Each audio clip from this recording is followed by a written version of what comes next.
পোলাও মানে আমরা জানি গোবিন্দভোগ চালের পোলাও, কিন্তু চিড়ে দিয়ে যে এত সুন্দর নিরামিষ পোলাও বানিয়ে নেওয়া যায়, আর এটা আমি নিজেও ভাবিনি যে এত টেস্টি হবে এই পোলাও। তাই ভাবছিলাম আপনাদের সাথে এটা শেয়ার করব, তাই আজকে শেয়ারও করে দিলাম। আশা করছি রেসিপিটি আপনাদের দেখে ভালো লাগবে। আজকে শেয়ার করছি সম্পূর্ণ নিরামিষ চিড়ের পোলাওয়ের রেসিপি। চিড়েটা প্রথমে ভালো করে ধুয়ে নিতে হবে, আর একটা পাত্রে আমি দিয়ে দিচ্ছি প্রায় 3 কাপ চিড়ে। এই চিড়ের পোলাও বানানোর আগে আমি চিড়েটা ভালো করে চেলে নিয়েছি। চিড়ের মধ্যে অনেক নোংরা থাকে, তাই সেগুলো পরিষ্কার করে নিয়েছি আগে। এবার ভালো করে জল চেঞ্জ করে করে ধুয়ে নেব যতক্ষণ না পর্যন্ত জলটা পরিষ্কার হয়ে যাচ্ছে। বেশি সময়ের জন্য এই চিড়ে ভিজিয়ে রাখবো না, তাহলে নরম হয়ে যাবে আর সেটা কিন্তু ঝরঝরে হবে না। আর এই চিড়ের পোলাও বানানোর আগে সবজিগুলো সব কেটে নিতে হবে আগেই, তারপর এই চিড়ের পোলাওটা ঝটপট বানিয়ে নেব। তো ভালো করে জল চেঞ্জ করে করে চিড়ে ধুয়ে রেখে দিলাম। এবার এই চিড়ের পোলাওটা বানিয়ে নেব।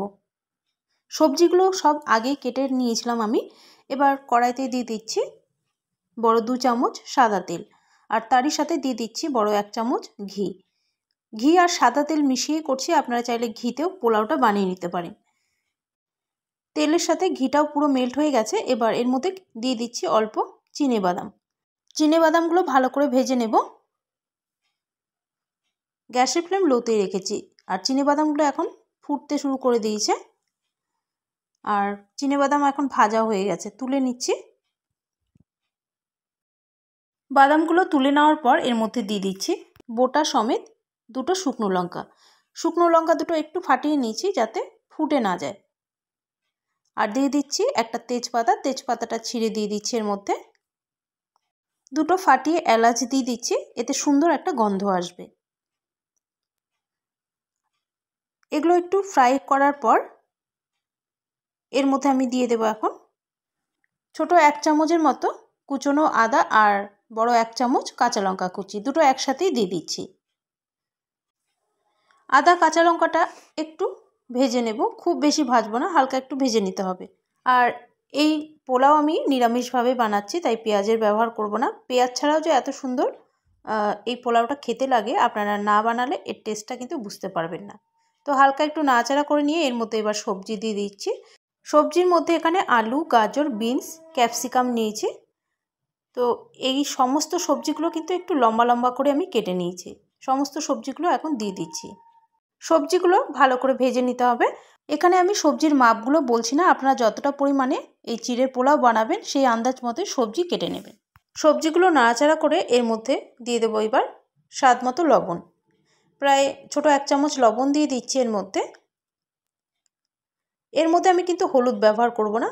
হলুদ ছাড়াই এই চিড়ের পোলাও আপনারা বানিয়ে দেখবেন, খেতে কিন্তু খুব ভালো হয়।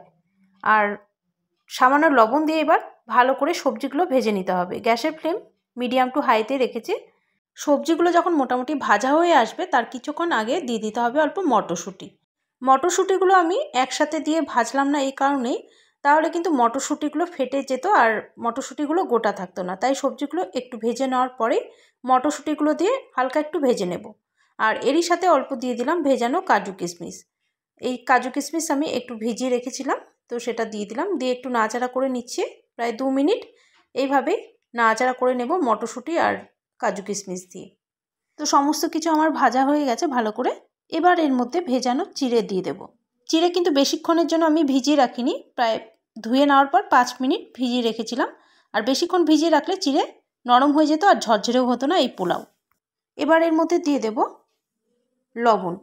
লবণ আমি সবজির জন্য আগে দিয়েছিলাম, এবার দিয়ে দিচ্ছি চিড়ের জন্য। তো ছোট 1 চামচ লবণ দিয়ে দিচ্ছি, আর দিয়ে দিচ্ছি বড় 2 চামচ চিনি। এখানে যদি আপনারা মিষ্টি একটু বেশি পছন্দ করেন তাহলে চিনিটা একটু বাড়িয়ে দিতে পারেন। আরও একটু এর মধ্যে ঘি দিয়ে দিচ্ছি, প্রায় বড় 1 চামচ ঘি দিয়ে দিলাম। তেলের মধ্যে অল্প তো ঘি দিয়েছিলাম, কিন্তু এই সময় যদি ঘি অল্প দেওয়া যায় তাহলে কিন্তু এর গন্ধটা খুব সুন্দর আসে।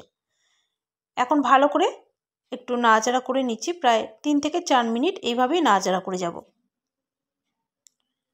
এইভাবে একবার বানিয়ে দেখতে পারেন নিরামিষের দিনে। আপনারা এটা ব্রেকফাস্টেও বানাতে পারেন বা টিফিনেও বাচ্চাদের স্কুলে এটা দিতে পারেন, বা সন্ধেবেলায় একটু ভারী টিফিন খেতে ইচ্ছে করছে তাহলে এই চিড়ের পোলাও আপনারা বানিয়ে নিতে পারেন।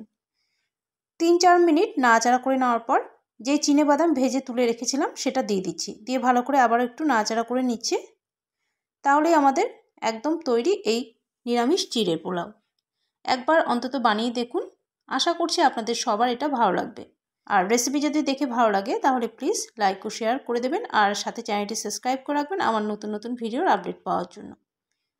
আর পাশের বেল বাটনটি প্রেস করতে একেবারেই ভুলবেন না, কারণ আমি যদি কোনো নতুন রেসিপি দিই তা কিন্তু সবার আগে আপনাদের কাছেই পৌঁছে যাবে। আবারও আপনাদের সামনে হাজির হয়ে যাব অন্য নতুন কোনো রেসিপি নিয়ে।